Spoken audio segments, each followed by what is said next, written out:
तो बच्चों यहाँ पर मेंटल मैथ क्लास 8 के लास्ट पार्ट पर मैं आ गया हूँ और आप देख रहे हैं मेरा यूट्यूब चैनल चलो कदम बढ़ाए और आप सभी जानते हैं मेरा नाम है हरी सर। तो आइए करना शुरू करते हैं।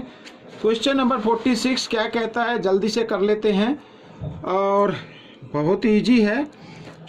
How long will an athlete take to run around a rectangular park measuring 50 metre into 40 metre if she runs at speed of 3 metre per second, यानी 1 सेकेंड में 3 मीटर वो कवर करता है। तो हमें बताना है कि यहाँ पर 50 बाई 40 मीटर की जो ये डिस्टेंस है इसको कवर करने में कितना टाइम लेगा। मैं आपको फिगर के माध्यम से आपको बताता हूँ। देखो यहाँ पर ये 50 मीटर है, ये 40 मीटर है, ठीक है।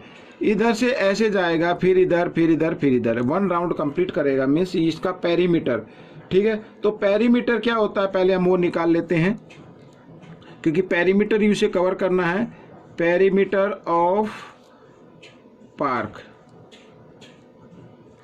तो पेरीमीटर आएगा बच्चों 2 और लेंथ प्लस ब्रेथ, यही तो होगा पेरीमीटर, यानी 2 और 50 प्लस 40 यानी 90 टू जा 180 मीटर। 180 मीटर की उसे डिस्टेंस कवर करनी है और स्पीड गिवन है, यहाँ पर स्पीड है बच्चों 3 मीटर पर सेकंड। ये हमें टाइम निकालना है। तो टाइम निकालने के लिए फॉर्मूला क्या होता है, डिस्टेंस क्या है आपकी 180 मीटर बाय स्पीड, ये स्पीड आ गई, डिवाइड 3 1 जा 3, 3 6 जा 18, 0 की 0, तो 60 सेकेंड यानी वो टाइम लेगा। 60 सेकंड को आप चाहे तो मिनट में कन्वर्ट कर सकते हैं, 1 मिनट, ठीक है। 1 मिनट में वो यहाँ पर ये पूरा कवर कर लेगा। तो बच्चों ये क्वेश्चन आपका सोल्व हो गया। अब हम करेंगे क्वेश्चन नंबर 47। तो 47 देखते हैं। 2 bus driver start from place in opposite direction, 1 goes towards north at 36 km per hour and other goes towards south at speed of 40 km per hour. What time did they to be 190 km apart? ठीक है, तो हमें बताना है कि कितने घंटे बाद वो दोनों एक दूसरे से 190 किलोमीटर दूर होंगे। तो करने का तरीका, मान लीजिए ये पॉइंट है, तो एक ड्राइवर तो गया इधर, ठीक है, यहाँ पर गया और इसकी स्पीड है बच्चों 36, तो ये 1 आवर में 36 किलोमीटर कवर कर चुका है। और एक ड्राइवर गया इधर अपोजिट डायरेक्शन में और ये गया है बच्चों यहाँ पर, हमें नहीं पता कहाँ तक गया है, लेकिन इसकी 40 किलोमीटर पर स्पीड है, 1 आवर में इतना गया। तो इसका मतलब 1 आवर में 40 किलोमीटर और ये 1 आवर में कितना हो गया 36 किलोमीटर, ठीक है। तो बोथ ड्राइवर, यहाँ पर मैं लिख देता हूँ बच्चों, both drivers cover a distance in 1 hour। 1 our में कितनी डिस्टेंस कवर कर ली है, 70, इनको ऐड कर दो, 40 प्लस 36 76 किलोमीटर, यानी 1 आवर में वो 76 किलोमीटर अपार्ट हो गए। हमें बताना है 190 में, यानी ये टोटल डिस्टेंस आ गई, ठीक है। टोटल डिस्टेंस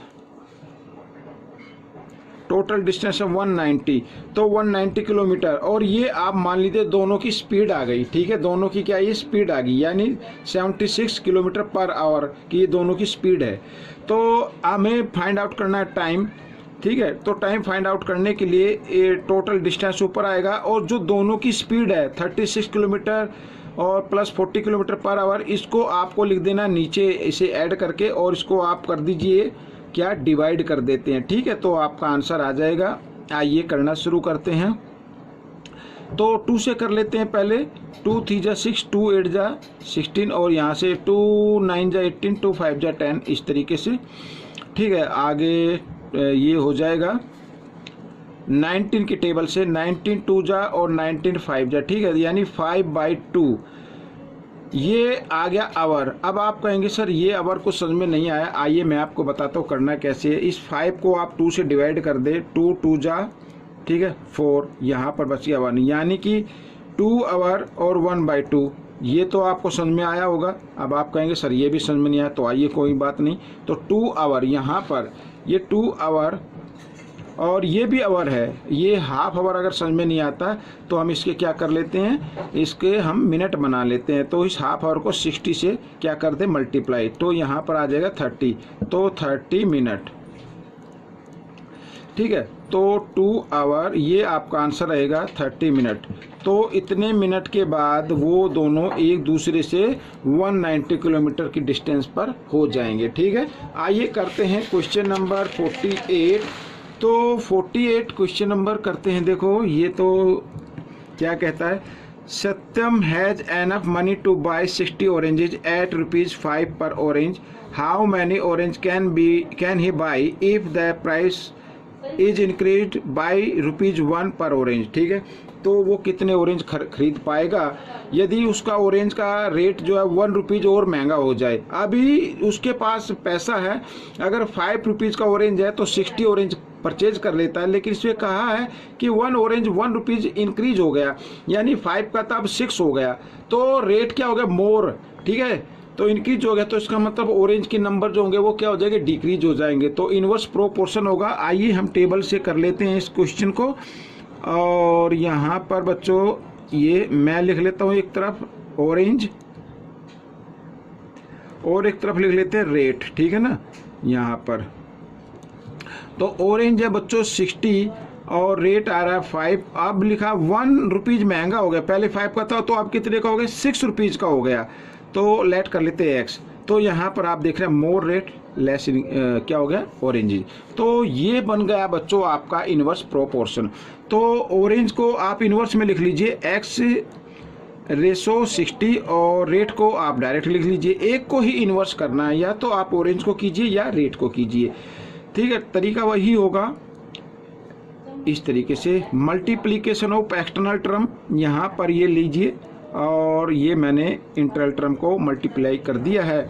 अब x की वैल्यू हमें निकालने, तो 60 इंटू 5 और 6 इधर मल्टीप्लाई की फॉर्म में, इधर आकर ये डिवाइड की फॉर्म में आ गया, डिवाइड किया तो आ गया बच्चों 50। तो इसका मतलब वो 50 ऑरेंजेज लेगा, ठीक है बच्चों। यहाँ पर ये थोड़ा सा हाँ इधर लिख देता हूँ, कोई बात नहीं,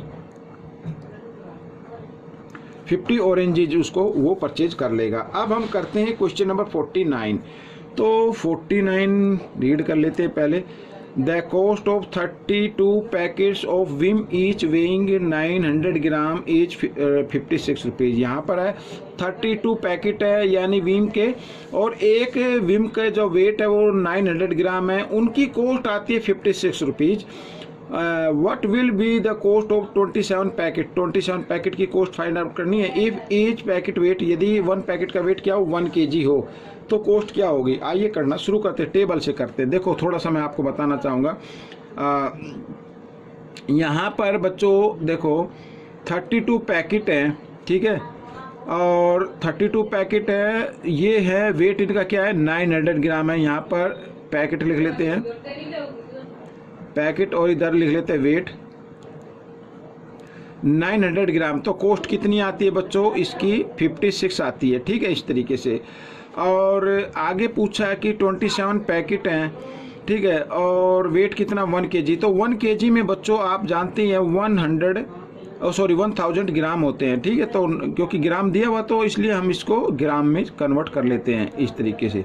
तो इसकी आप मान लीजिए कॉस्ट क्या होगी x होगी, तो x को आप इधर लिख लीजिए, ठीक है, इस तरीके से। अब बच्चों देखो 32 पैकेट है तो कॉस्ट कितनी आ रही है 56। अब पैकेट हो गए कम हो गए ना पैकेट, तो कम पैकेट की तो कम कॉस्ट आएगी। तो इसका मतलब ये डायरेक्ट रेशो में लिखा जाएगा 32:27 इस तरीके से, ठीक है। अब 900 का जो वेट है उसकी कॉस्ट क्या होगी, वो गिवन है 56। अब यहाँ पर वेट क्या ज़्यादा है 1000 हो गया ना 1000 ग्राम, तो ज़्यादा वेट है तो ज़्यादा वेट की ज़्यादा कॉस्ट होगी। तो इसका मतलब ये भी क्या हो गया डायरेक्ट हो गया। तो डायरेक्ट प्रोपोर्शन में लिख लेते हैं इसको, या आप इसको वेरिएशन भी बोल सकते हैं। और इस तरीके से 56:x। अब आपको क्या करना है, यहाँ पर ये इंटरनल टर्म हो गई, ये इनको अलग मल्टीप्लाई कर देना है। इधर मैं लिख लेता हूँ, ठीक है, इस तरीके से। और ये 56 और क्योंकि ये x के वैल्यू हमें निकालनी है तो x इनके साथ मल्टीप्लाई होगा, और जो x के साथ मल्टीप्लाई होता है इक्वल के साइन से इधर आकर वो डिवाइड में आ जाता है। ठीक है, इससे 2 0 से यहाँ पर 2 0 हो गई। अब हम करते हैं इसको डिवाइड कर लेते हैं, तो यहाँ पर बच्चों 3 से 9 से 9 1 जा 9, 9 3 जा 27 हो गया, और 2 से कर लेते हैं बच्चों, 2 1 जा 2, 2 6 जा 12, और 2 5 जा 10, फिर 2 से कर लेते हैं, या 4 से कर लो, 4 4 जा 16, 4 1 जा 4, और 4 4 जा 16, इस तरीके से। ठीक है, ये हो गया। तो 2 से 2 जा 4, 2 7 जा, तो ये हो गया, बाकी मल्टीप्लाई होगा नहीं। 7 5 जा 35, 3 जा 105, ठीक है, बाय 2 ये आ गया। तो ये कोस्ट आ जाएगी। अब आप कहेंगे सर ये कोस्ट तो समझ में नहीं आ रही है, आइए मैं आपको बताता हूँ, इधर बता देता हूँ। तो 105 को आप ना 2 से डिवाइड कर दे, 2 5 जा 10, और यहाँ पर 5, तो 2 2 जा 4, ठीक है, माइनस के 1, आगे कोई डिजिट नहीं है तो डेसिमल लगा के 0, 2 5 जा 10, इस तरीके से। तो जो कोस्ट आएगी बच्चों वो होगी 52.5 ये रुपीज़, यहाँ पर मैं लिख देता हूँ। This is the answer of this question. ठीक है, अब हम करेंगे इस पार्ट का लास्ट क्वेश्चन। तो लास्ट क्वेश्चन भी बच्चों देख लेते हैं। Abha cycle to her school at an average speed of 15 kilometre per hour. It takes 20 minutes to reach the school in time. At what speed should she cycle if she has to reach 5 minutes? यदि वो 5 minute में पहुंचना चाहे, 5 minute earlier पहुंचना चाहे तो उसकी speed क्या होगी? अब बच्चों 5 मिनट अर्लियर पहुंचना चाहे तो टेबल बना लेते हैं। तो जाहिर सी बात है उसे तेज़ चलानी होगी। अगर उसे टाइम कम करना है तो उसे क्या है, इस साइकिल को तेज़ चलाना होगा। तो एक तरफ लिख लेते हैं बच्चों स्पीड ऑफ साइकिल, यहाँ पर ये मैंने लिख लिया। एक तरफ लिख लेते हैं टाइम, ठीक है, इस तरीके से। अब स्पीड ऑफ साइकिल है बच्चों 15 किलोमीटर पर आवर, तो टाइम लगता है उसे कितना, 20 मिनट। अब उसने कहा कि अगर वो 5 मिनट पहले पहुंचना चाहिए, 20 मिनट में पहुंच रही ना, यानी कि वो 5 मिनट पहले पहुंचे, तो इसका मतलब 5 मिनट कम टाइम लेना चाहिए, यानी कि 15 मिनट हो जाना चाहिए। तो 15 मिनट में पहुंचने के लिए उसकी स्पीड क्या होगी, उसकी स्पीड मान लीजिए x होगी। अब यहाँ पर बच्चों क्या है, देखो लेस टाइम, तो लेस टाइम उसे कम लेना है, और स्पीड को क्या करना पड़ेगा, मोर करना पड़ेगा, तभी तो होगा ना ये सब। तो ये हो गया इन्वर्स वेरिएशन। तो यहाँ पर जो स्पीड लिखी है साइकिल की उसको इन्वर्स में लिख दीजिए इस तरीके से, और टाइम को लिख दीजिए डायरेक्ट में। ठीक है, तो तरीका वही होगा यहाँ पर। मल्टीप्लिकेशन ऑफ एक्सटर्नल टर्म, यहाँ पर ये मैंने कर दिया है, और यहाँ पर ये इंटरनल टर्म को मल्टीप्लाई कर दिया है। तो आपका आंसर आ जाएगा बच्चों 15 × 20 बाई इधर 15 मल्टीप्लाई में, इधर आकर डिवाइड में, तो ये आ गया। तो उसकी स्पीड क्या होगी, 20 किलोमीटर पर आवर की स्पीड से उसको साइकिल चलानी होगी। तो बच्चों ये क्वेश्चन भी आपका सोल्व हो गया है। आपको ये कैसा लगा मुझे ज़रूर बताएं, और इसमें से सीखकर आपको दूसरों को जरूर सिखाना। मिलेंगे नेक्स्ट पार्ट में। Till then keep practising and thanks for watching this video.